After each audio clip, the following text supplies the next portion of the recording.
Bienvenue. Ce que tu vas entendre maintenant n'est pas un simple extrait de livre, c'est une immersion dans un processus de transformation intérieure. Si tu écoutes ces mots, c'est que quelque part en toi, il y a un appel. Un désir de sortir de tes schémas, de tes blocages, de cette sensation que ta vie peut être plus grande que ce que tu vis aujourd'hui. Dans ce premier chapitre, je vais t'emmener au cœur de ton propre mental. Tu vas comprendre pourquoi ton cerveau résiste au changement et surtout comment commencer à l'apprivoiser pour le guider vers ta véritable évolution.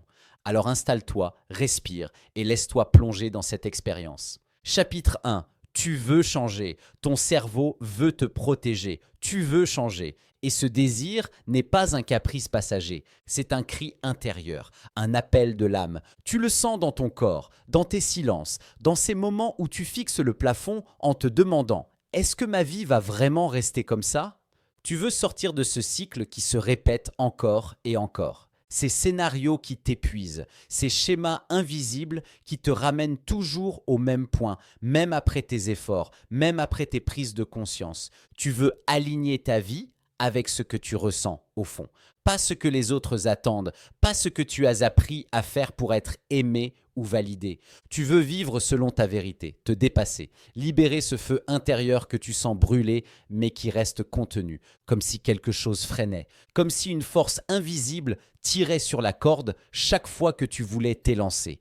Et tu le sais maintenant, ce n'est pas un mur, c'est plus subtil que ça. C'est un brouillard, un ralentissement diffus, une hésitation douce, une pensée automatique qui surgit, une émotion familière qui te replonge dans l'ancien, une peur déguisée en logique et parfois, c'est encore plus insidieux. C'est ta propre voix intérieure qui te convainc sans que tu t'en rendes compte de faire marche arrière. Avec des mots bienveillants, rationnels, presque protecteurs. Mais ce retour en arrière, il ne te rassure pas, il te ronge, il creuse un vide, il alimente ce doute silencieux. Et si je n'étais pas fait pour changer? Tu culpabilises, tu t'en veux de ne pas réussir à tenir ce que tu t'étais promis.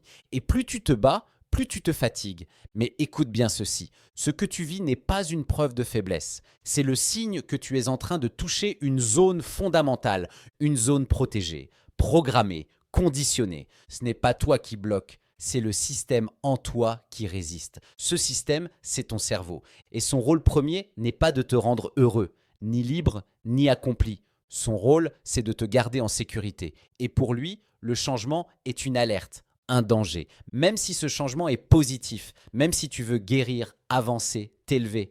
Parce que ton cerveau, lui, ne juge pas avec ta conscience. Il compare, il associe, il réagit. Il cherche la cohérence avec ce que tu as toujours connu, avec tes habitudes, tes anciens schémas, ton identité passée. Et plus tu essaies de changer sans comprendre cette réalité, plus tu luttes contre toi-même. C'est pour cela que ta volonté seule ne suffit pas. Ce n'est pas une question de motivation ou de discipline, c'est une question de reprogrammation, une question d'accès. Tu dois parler à ton système nerveux, à ton inconscient, à tes automatismes. Et pour cela, tu dois apprendre une nouvelle forme de langage, celui du corps, de la répétition, de l'émotion dirigée, du symbole, de l'image, de la sensation. Parce que c'est ainsi que se fait la vraie transformation. Non pas par la force, mais par la finesse, par l'intégration. Tu n'es pas cassé, tu es câblé pour survivre. Mais maintenant, il est temps d'apprendre à vivre. Et ça, je peux t'y guider. Pas en t'imposant une méthode miracle, mais en t'apprenant à te décoder, à comprendre ton système, à le reprogrammer étape par étape, pour que ce que tu veux profondément cesse d'être une lutte et devienne ton nouveau mode de fonctionnement. Tu veux évoluer. Ton cerveau, lui, veut survivre. C'est l'un des plus grands malentendus de l'évolution humaine. Tu veux changer de vie, tu veux grandir, t'épanouir, créer quelque chose de plus grand, de plus juste, de plus aligné. Mais à chaque fois que tu t'en approches, quelque chose en toi freine, bloque, résiste. Et tu te demandes, pourquoi c'est si dur alors que je veux sincèrement avancer ? La réponse est simple mais profonde. Ce que nous appelons blocage, en réalité, n'est pas un obstacle extérieur. C'est un conflit interne, un dialogue silencieux entre deux parties de toi. D'un côté, il y a ton élan vital, celui qui rêve, qui ressent, qui aspire à plus, celui qui veut expérimenter, oser, créer, aimer librement. c'est ta partie vivante, intuitive, expansive. Et de l'autre, il y a ton mental protecteur, celui qui observe les risques, qui veut tout prévoir, qui cherche à sécuriser, à maîtriser, à éviter l'imprévu. C'est ta partie rationnelle, conditionnée, prudente, celle qui préfère le connu, même inconfortable, à l'inconnu, même prometteur. Ces deux parties ne sont pas ennemies, elles sont toutes deux essentielles. Mais lorsqu'elles ne coopèrent pas, elles s'affrontent. Et ce conflit, tu le vis au quotidien. Quand tu sens en toi un feu qui te pousse à agir et qu'en même temps, une voix intérieure te dit d'attendre. Quand tu ressens l'appel de faire un pas décisif et que ton mental te dresse, en une seconde, un mur d'arguments logiques, de peurs subtiles, de doutes étouffants, ce n'est pas une faiblesse. Ce n'est pas un manque de courage. C'est le résultat parfaitement logique d'un système nerveux qui n'a qu'un seul objectif prioritaire, ta survie. En neurosciences, on parle d'un biais de sécurité. Ton cerveau n'est pas conçu pour ton bonheur, il est conçu pour ta prévisibilité. Il ne cherche pas ce qui est meilleur, il cherche ce qui est déjà connu. Il ne se demande pas si cette nouveauté va t'épanouir. Il se demande, est-ce que je peux la contrôler, la simuler, la comparer à quelque chose que je connais déjà? Si la réponse est non, alors il tire la sonnette d'alarme. Et cette alarme, elle ne prend pas toujours la forme d'une peur évidente. Souvent, elle est beaucoup plus subtile. Elle prend la forme d'un malaise flou, d'un doute étrange, d'une fatigue soudaine, d'une envie de scroller ton téléphone au lieu d'agir, d'un besoin urgent de ranger ton placard. Au moment précis où tu allais écrire ce message important, poser cette candidature, t'exprimer enfin. C'est cela, l'auto-sabotage, une stratégie de survie déguisée. Ton système nerveux ne cherche pas à te punir, il cherche à t'éviter un danger perçu. Et ce danger, dans bien des cas, c'est simplement l'inconnu. Tu veux évoluer, mais tu oublies que ton cerveau associe évolution à prise de risque. Et tant que tu ne le rassures pas, tant que tu ne dialogues pas consciemment avec ce système profond, il fera tout pour te maintenir là où tu es. Même si là où tu es te fait souffrir. Car pour lui, la souffrance connue est plus sûre que le bonheur incertain. Et c'est là que commence la véritable transformation. Non pas en te forçant, mais en comprenant, en travaillant avec ton cerveau et non contre lui. Changer, ce n'est pas brutaliser ton système, c'est le reprogrammer en douceur, en lui envoyant des signaux de sécurité, en construisant des micro-expériences positives, en remplaçant les alertes par des ancrages rassurants, en activant ta neuroplasticité pour qu'un jour, ce qui était inconfortable devienne naturel. Parce que oui, ton cerveau peut apprendre à évoluer, mais il ne le fera jamais dans la peur. Il le fera dans la sécurité émotionnelle, dans la répétition consciente, dans la cohérence identitaire. Ce n'est pas de motivation dont tu manques, c'est d'un pont entre ton élan vital et ton mental protecteur. Un langage commun, une nouvelle manière de te piloter, et ce pont, on va le construire ensemble, pas à pas. Connexion par connexion, jusqu'à ce que ton système apprenne, enfin, que le changement n'est pas un danger, mais un retour à ta nature profonde. Pourquoi ton cerveau résiste au changement?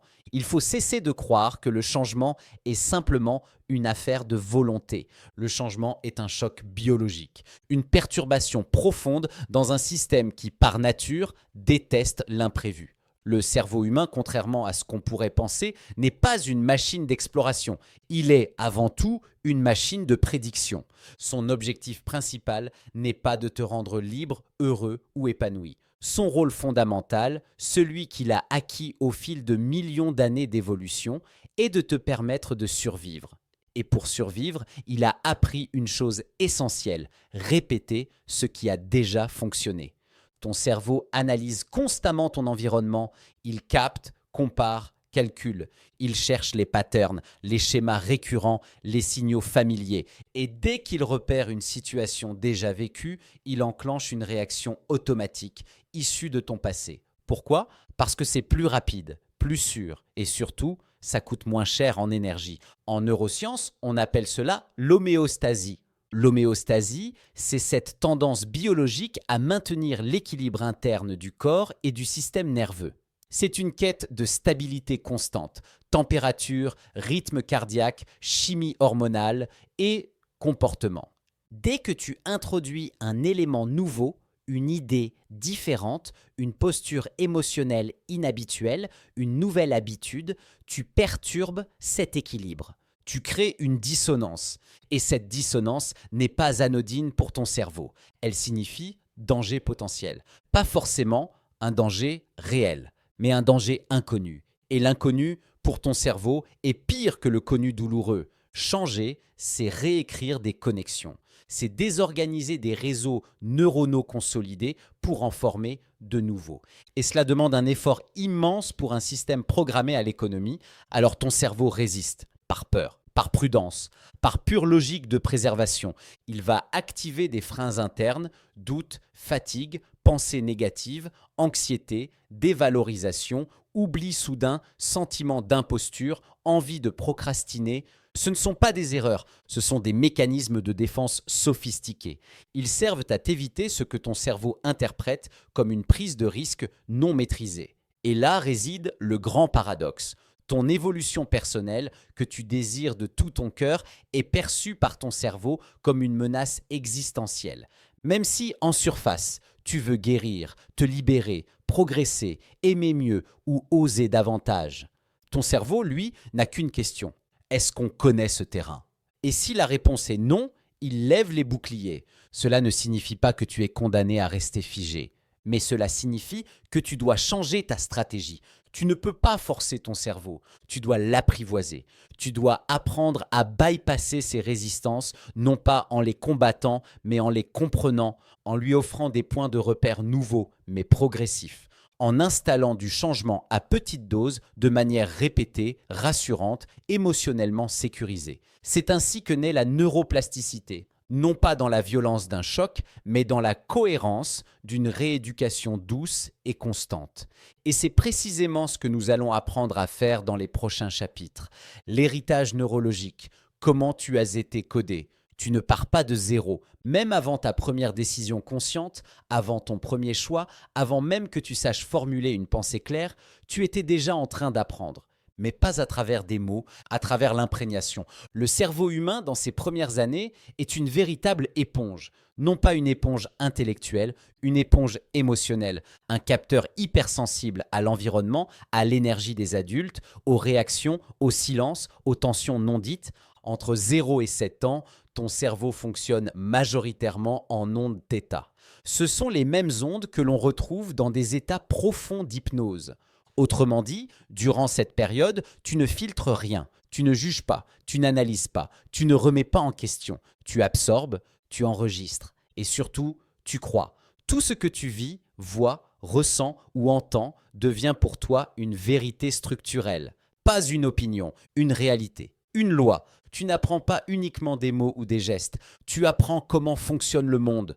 Ce qui est sûr, ce qui est dangereux, ce qui est permis, ce qui est puni, ce qui te vaut de l'amour ou du rejet. Et ce qui est peut-être le plus marquant, tu n'apprends pas ce que tu vaux, tu apprends comment te comporter pour être accepté. Si pleurer a déclenché du silence ou du rejet, tu as codé que ta tristesse était dangereuse.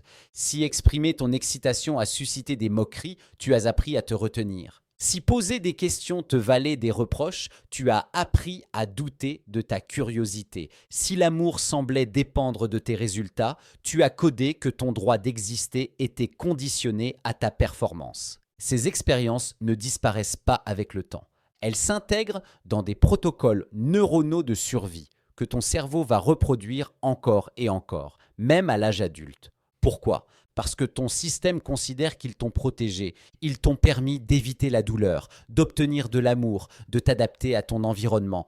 Et comme nous l'avons vu, pour ton cerveau, ce qui protège est prioritaire sur ce qui épanouit.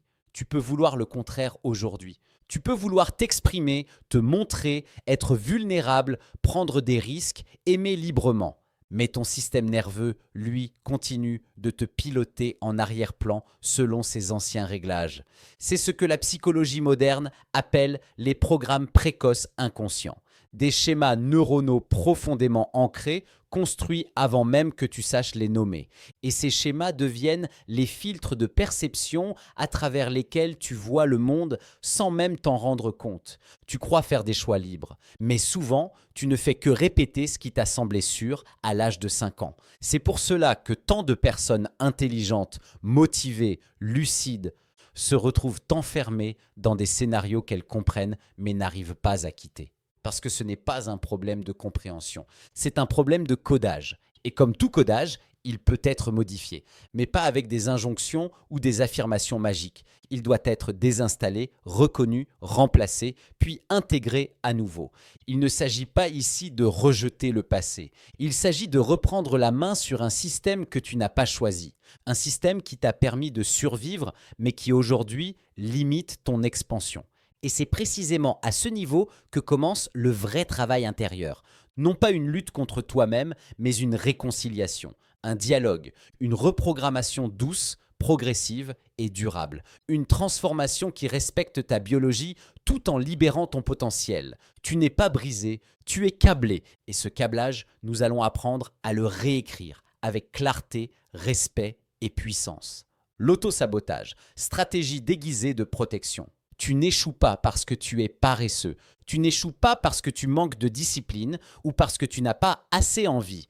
Tu échoues, ou plutôt tu bloques, parce que tu es parfaitement cohérent avec ton système interne. Et ce système, rappelons-le, n'a qu'une seule priorité fondamentale, la survie, pas l'épanouissement, pas le succès, pas la réalisation de ton potentiel. Juste rester en sécurité. Ce que tu appelles auto-sabotage est donc souvent mal nommé. Ce n'est pas un acte de destruction. Ce n'est pas une partie de toi qui veut te nuire. C'est une partie qui, au contraire, essaie désespérément de te protéger. L'auto-sabotage est une stratégie déguisée de sauvegarde, une réponse automatique enclenchée par ton cerveau chaque fois qu'un seuil critique d'incertitude ou de danger émotionnel est atteint.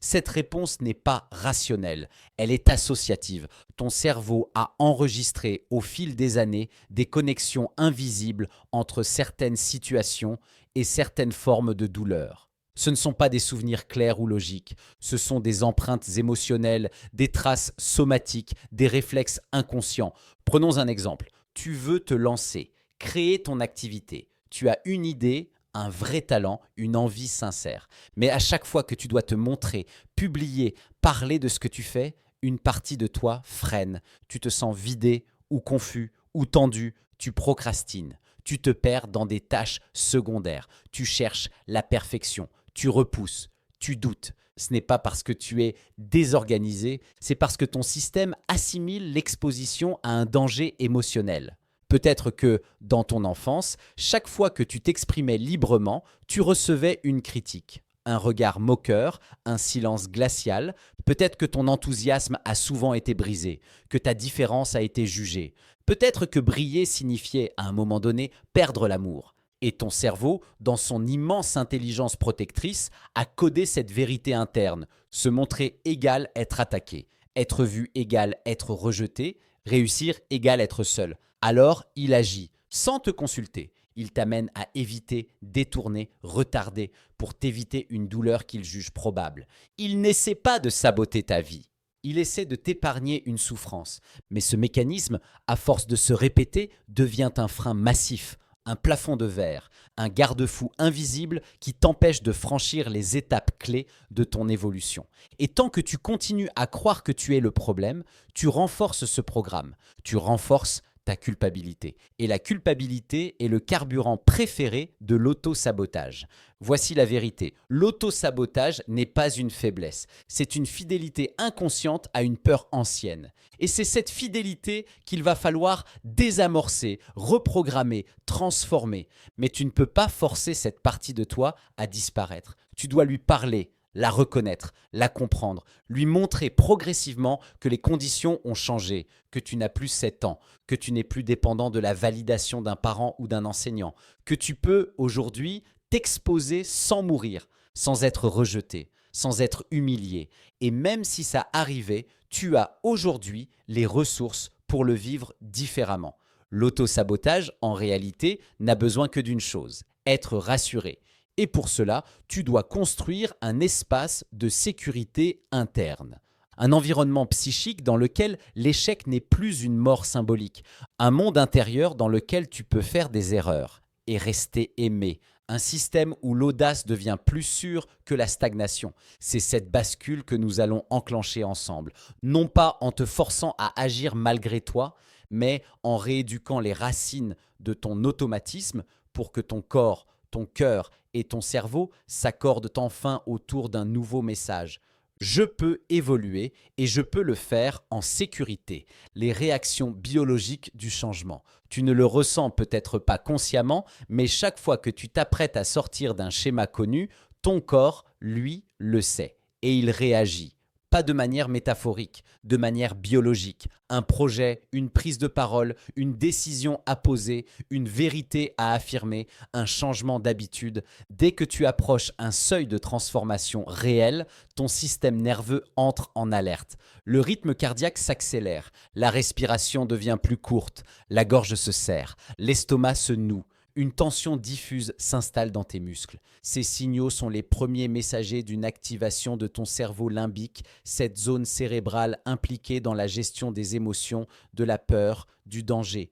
Simultanément, une autre région clé de ton cerveau, le cortex préfrontal, chargé de la réflexion consciente, de l'analyse logique, de la planification, commence à décroître en activité. Tu deviens moins lucide. Tu n'arrives plus à raisonner clairement. Tu doutes, tu oublies ce que tu voulais dire, tu ressens un flou intérieur, une confusion qui t'empêche d'agir. Ce n'est pas un manque de clarté mentale, c'est une réaction physiologique de protection.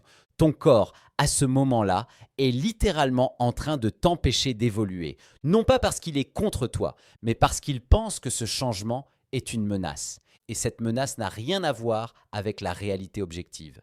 Elle est subjective, fondée sur des signaux émotionnels codés dans ton histoire passée. La vérité que peu de gens osent dire, tu ne peux pas penser ton évolution, tu dois la ressentir comme sûre. C'est pour cela que la pensée positive à elle seule ne fonctionne pas. Tu peux te répéter des affirmations. Tu peux te dire que tu es capable, que tu mérites mieux, que tout est possible. Mais si ton système nerveux ne reçoit pas en parallèle un signal de sécurité profond, ton corps rejette le message.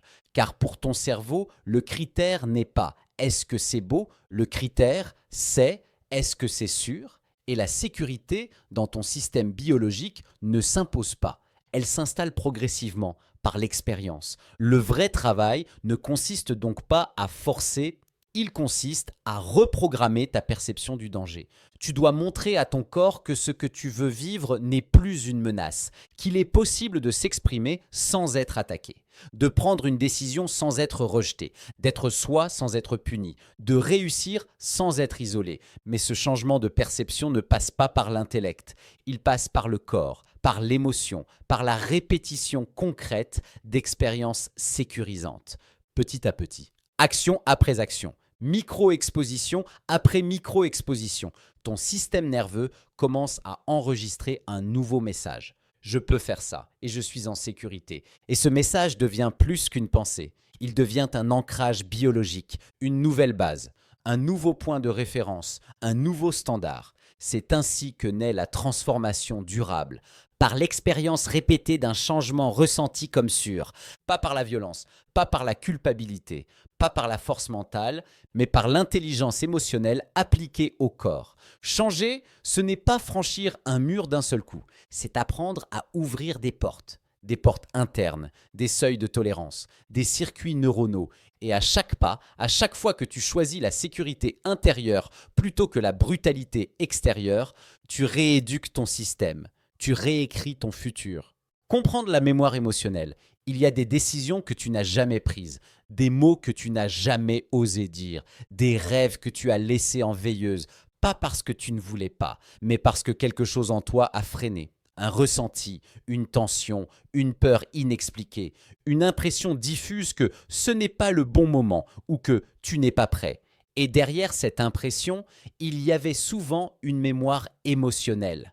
La mémoire émotionnelle n'est pas un souvenir que tu peux raconter. Ce n'est pas une scène précise ou une date dans un agenda. C'est une empreinte sensorielle, une trace invisible laissée dans ton système nerveux par une expérience passée à forte charge émotionnelle.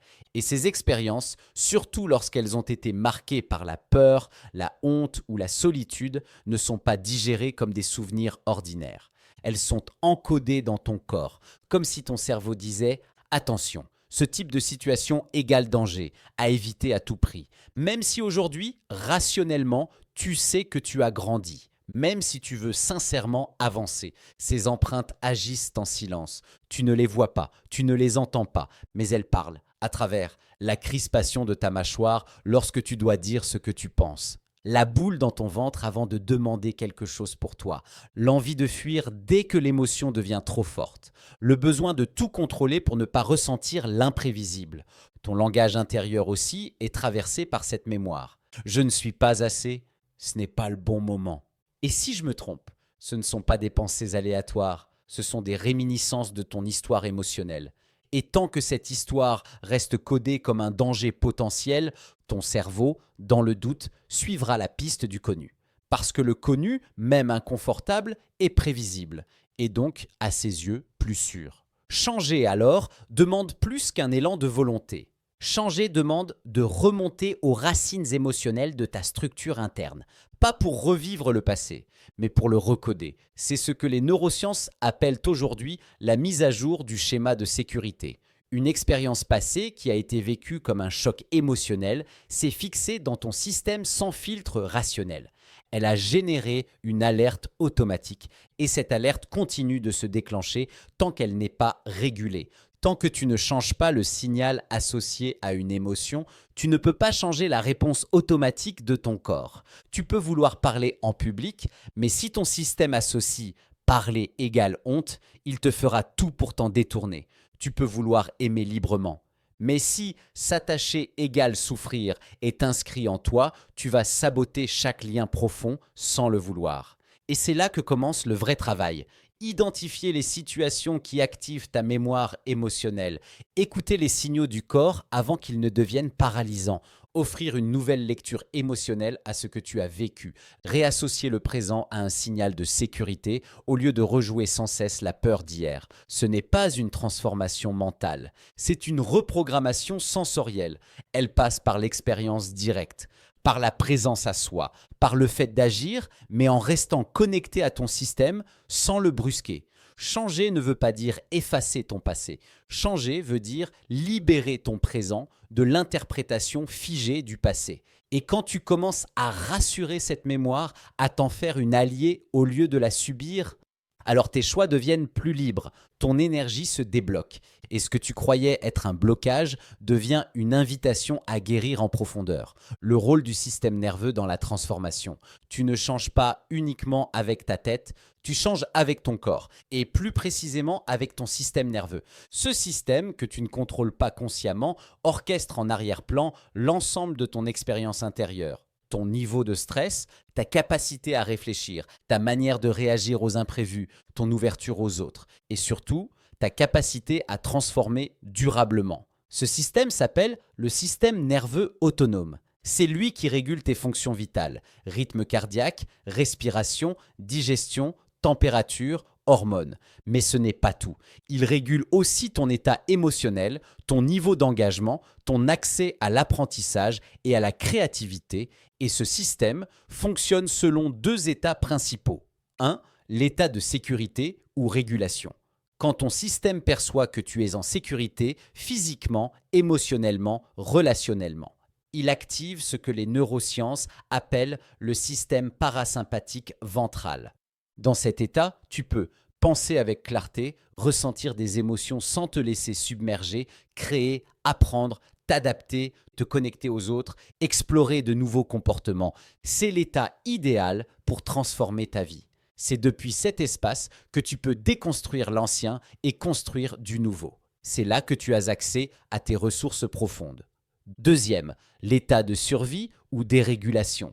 Mais si ton système nerveux perçoit un danger, même subtil, même symbolique, alors il bascule automatiquement dans un mode défensif. Il active soit la fuite, soit le combat, soit le gel. Cet état, dominé par le système sympathique, fuite-combat ou dorsal, figement, provoque des réactions biologiques fortes, hypervigilance, anxiété, tension, perte de clarté mentale, émotions extrêmes ou coupures émotionnelles, fatigue chronique, procrastination, auto-sabotage, difficulté à se concentrer ou à se motiver. Tu ne fais plus des choix, tu réagis pour te protéger. Et voici ce que peu de gens comprennent. La majorité des tentatives de changement échouent non pas par manque de volonté, mais parce qu'elles sont entreprises depuis un état de survie. Tu veux te lancer, mais ton système est en mode alerte. Tu veux guérir, mais ton corps est en fermeture. Tu veux aimer, mais ton cœur est en protection. Et dans cet état, tu ne peux pas intégrer de nouvelles informations. Tu ne peux pas créer de nouvelles connexions neuronales stables. Tu ne peux pas, biologiquement, transformer en profondeur. C'est pour cela que tu fais un pas en avant, puis deux en arrière. Ce n'est pas un échec. C'est une autorégulation protectrice de ton système. Il te ramène vers le connu parce que tu n'as pas encore installé un socle de sécurité suffisant. Le vrai changement commence ici. Pas dans les affirmations, pas dans les intentions, pas dans la stratégie mentale, mais dans la régulation de ton système nerveux. Tant que ton corps ne se sent pas en sécurité, ton cerveau ne pourra pas changer en profondeur. Et cette sécurité ne dépend pas des circonstances extérieures. Elle dépend de ta capacité à réguler ton état interne. C'est un art, une pratique, une clé centrale de transformation durable. Apprendre à reconnaître les signes de dérégulation, apprendre à revenir dans ton corps, apprendre à créer un ancrage de sécurité en toi, quels que soient les défis extérieurs. C'est cela, la base, le socle sur lequel tu vas tout reconstruire. Sans cette base, tu te battras contre toi-même. Avec cette base, tu te reconnectes à ton pouvoir naturel de transformation. Et c'est par là que nous allons commencer. Tu n'as pas besoin d'en faire plus. Tu as besoin de reconfigurer. Depuis des années, on te répète que tu dois travailler sur toi, que tu dois te dépasser, te pousser, te discipliner plus fort, mais la vérité, c'est que tu ne manques pas d'efforts. Tu manques de compréhension stratégique. La transformation ne se joue pas dans l'effort. Elle se joue dans la précision du regard que tu poses sur toi. Tant que tu crois que tu dois lutter contre une partie de toi, tu crées, sans le savoir, un conflit intérieur. Tu donnes plus de force à ce que tu veux désactiver. Tu alimentes le cycle même que tu essaies de briser. Et c'est là que beaucoup se perdent. Ils pensent que pour changer, il faut se faire violence. Mais on ne transforme pas un système biologique par la guerre. On le transforme par l'intelligence de la coopération. Tu veux changer? Commence par respecter la partie de toi qui résiste. Ce n'est pas une ennemie. C'est une gardienne. Elle veille sur des zones que tu as peut-être oubliées, des souvenirs, des blessures, des règles internes construites pour te protéger, des habitudes anciennes qui, à un moment donné, t'ont permis de survivre. Écoute-la, demande-lui ce qu'elle craint, ce qu'elle essaie d'éviter, ce qu'elle veut préserver au fond. Et au lieu de l'écraser, guide-la, pas à pas, avec patience, avec douceur, avec cette autorité bienveillante qu'on appelle la conscience. Tu n'as pas à te battre contre ton cerveau. Tu dois travailler avec lui, tu dois lui offrir de nouvelles références, des images, des souvenirs, des expériences qui créent de la sécurité dans l'inconnu, des répétitions progressives, car ton cerveau apprend par l'habitude, pas par les bonnes intentions. Des émotions différentes, car une émotion nouvelle change plus de circuits neuronaux qu'un raisonnement complexe. Des preuves de succès internes, même petits, même invisibles, mais intégrés corporellement. Montre-lui que ce que tu veux est plus sûr que ce que tu veux fuir. Pas avec des mots, avec des expériences vécues. C'est ça la reprogrammation. Ce n'est pas une lutte contre l'ancien, c'est l'installation progressive du nouveau. Un nouveau schéma, une nouvelle carte, une nouvelle manière de te piloter. Et c'est exactement ce que tu vas apprendre à faire ici. Tu veux changer? Ce n'est pas une question de force, ce n'est pas une question de mérite. Ce n'est pas une question de courage héroïque ou de volonté surhumaine, c'est une question de stratégie neurologique. Comprendre comment ton système fonctionne, identifier ce qui, en toi, agit par peur plutôt que par choix. Décrypter les signaux que ton corps t'envoie au lieu de les ignorer. et surtout apprendre à reconfigurer les fondations invisibles de ton comportement, de tes émotions, de ta perception.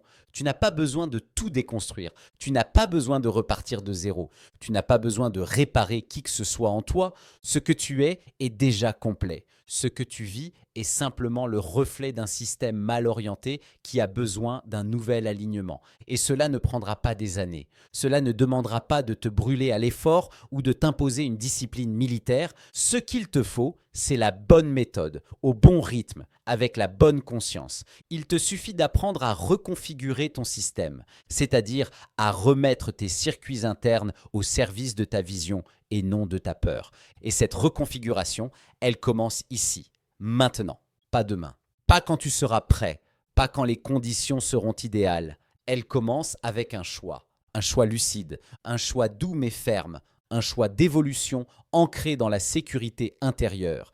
Bienvenue dans un nouveau territoire, le tien, celui que tu as peut-être trop longtemps laissé en friche, celui que tu n'as jamais pleinement occupé, celui où ta voix retrouve sa place. Celui où ta lumière n'a plus besoin de se cacher. Ici, tu n'as plus besoin de te justifier. Tu n'as plus besoin de forcer. Tu avances avec intelligence, avec respect, avec clarté. Tu entres dans une transformation qui ne te pousse pas. Elle t'appelle, elle t'aligne, elle t'ouvre. Et au fil de ce chemin, tu vas non seulement comprendre ton système, mais surtout, tu vas reprendre le pouvoir sur lui.